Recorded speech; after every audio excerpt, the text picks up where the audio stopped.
नमस्कार, खबरों की दुनिया में आपका स्वागत है। आप देख रहे हैं इम्पैक्ट भारत और मैं हूं आपके साथ अमन त्रिवेदी। आइए नजर डालते हैं आज के एक विशेष। पंचर वाले की करोड़ों की कमाई का राज खुला तो यूपी पुलिस के होश उड़ गए। वह कभी स्कूल नहीं गया लेकिन 7 करोड़ की संपत्ति जमा कर ली। बड़े बड़े नेता, आईपीएस अधिकारी और सब परेशान थे, सब हैरान थे कि इसके घर इतना पैसा कहां से आया।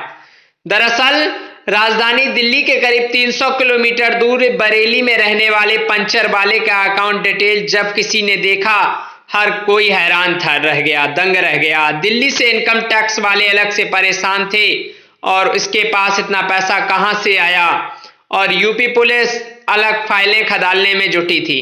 यह पंचर वाला एक ही साल में करोड़पति कैसे बना? क्या इसके पास कोई अलादीन का चिराग है या फिर कोई खानदानी संपत्ति जैसे बेचकर मालामाल हो गया? जब पता पूछते पूछते पुलिस घर पहुंची तो कहानी ही बदल गई। कहने को तो पंचर वाला था लेकिन लाइफ ऐसी जी रहा था जैसे मानो शाहरुख और सलमान की लाइफ हो, वह भी फेल हो। एक पंचर वाले की संपत्ति देखकर बड़े बड़े नेता और एसपी और डीएम भी फैन हो गए, लेकिन उसकी काली कमाई का जब राज खुला तो कहानी ही पलट गई। आप यह कहानी सुनेंगे तो आपके भी होश उड़ जाएंगे। आप समझ जाएंगे कि पंचर की आड़ में करोड़पति बनने का तरीका क्या है। यूपी के बरेली का रहने वाला इस्लाम खान कभी स्कूल नहीं गया, किसी दुकान पर रहकर पंचर बनाने का काम सीखा और दुकान पर काम करने लगा।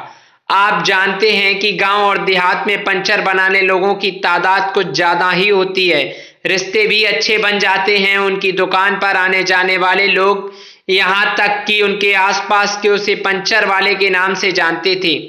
लेकिन इस्लाम खान एक बहुत ही बड़ा खिलाड़ी निकला। पंचर की आड़ में वह ड्रग्स का धंधा कर रहा था। आपको मुजफ्फरनगर वाले ड्रग्स का शाहीन बाग कनेक्शन भी समझाएंगे, लेकिन यह जान लीजिए कि सातिर तस्कर को पुलिस ने कैसे पकड़ा। बरेली के एडिशनल एसपी राजकुमार अग्रवाल ने टाइम्स ऑफ इंडिया को बताया कि हमें पंचर वाला इस्लाम खान के नशीली दवाओं की तस्करी में शामिल होने की जानकारी मिली, जिसके बावजूद भी हमने इतनी गतिविधियों पर नजर रखनी शुरू कर दी। पुलिस को यह ड्यूटी दी गई कि उसका हर मूवमेंट पता किया जाए। एक दिन हमने उसे रंगे हाथों पकड़ा, जेल भेज दिया। इस्लाम खान पंचर दुकान पर काम करता है। जब आधार कार्ड की डिटेल से हमने पैन कार्ड की डिटेल चेक किया तो चौंकाने वाली बात पता चली।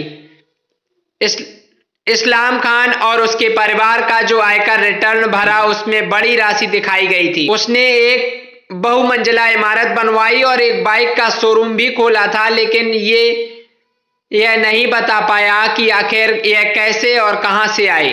यह कोई अकेले इस्लाम खान की कहानी नहीं है। ना जाने ऐसे कितने पंचर वाले होंगे, छोटे धंधे वाले होंगे जिनका असल धंधा कुछ और ही होता है, जो उनके घर वाले भी नहीं जानते, जिन्हें कम मेहनत में अच्छी कमाई का नशा चढ़ जाता है और फिर पकड़े जाते हैं। पूरी जिंदगी जेल में गुजर जाती है।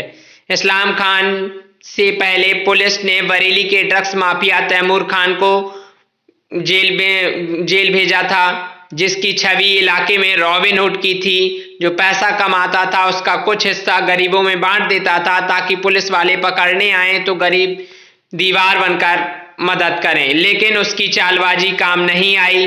पुलिस ने बीते 7 सितंबर महीने में ही उसे गिरफ्तार कर लिया था।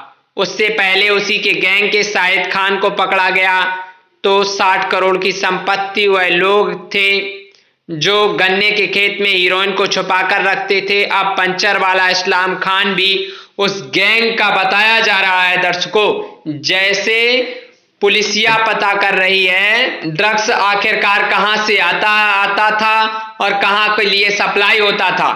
पाकिस्तान से आने वाला ड्रग्स पंजाब के रास्ते दिल्ली पहुंचता है, यूपी और बिहार के झारखंड तक जाता है। अफगानिस्तान से आने वाला ड्रग्स समुंदर के रास्ते होते हुए गुजरात होते हुए कई देशों और राज्यों में पहुंचता है।